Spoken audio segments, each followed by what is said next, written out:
And I'm joined now by State Senator Victoria Spartz, a candidate for Congress in the 5th Congressional District. Senator Spartz, how has this coronavirus crisis changed the way you have to campaign in this race? And what would you do if elected to help get us through the aftermath of this crisis next year?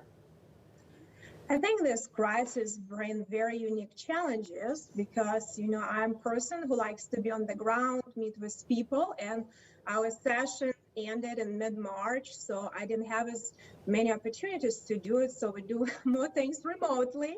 As related to the virus, I think it's very unique situations what we're dealing with, and we can look at it as an opportunity how we can be better in the future, how we can look back and say, you know what, there is some innovation that happened during this crisis. So I think there are a lot of things that we'll have to look in a positive way, but we also have to look, a lot of policy the government set up were after 9/11 to deal with a crisis like a terrorist attack. We never really thought through how can we deal with a crisis that lasts for a few months or longer.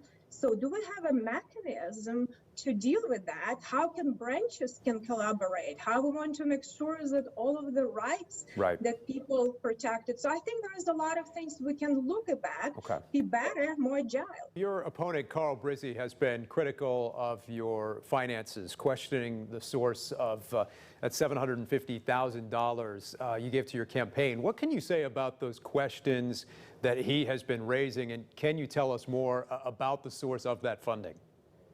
Well, it's kind of interesting because, it's kind of unfortunate part of politics. That's why we have a lot of people that don't want to run for offices, but people really don't have a record to run on, or it's not a very good record. They start attacking your record or other things about you and personally, and as I said a few times, each candidate, actually, Carl Brizzi was late quite a bit, but each candidate had to file a financial disclosure statement. It's a public statement. This is just some politics, and I know that Carl is very upset, but voters will decide who will better represent me, him, or anyone else. How do you respond to those who might suggest that you might be further right than the district is now?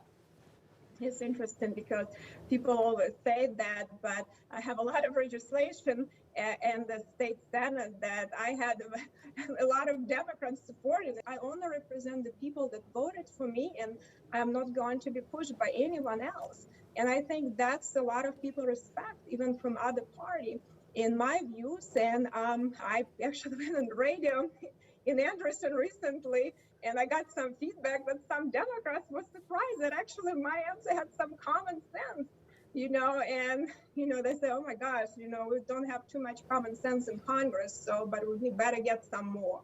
Early voting underway next week, absentee voting already underway. State Senator Victoria Spartz, thank you so much for taking some time with us today. We appreciate it.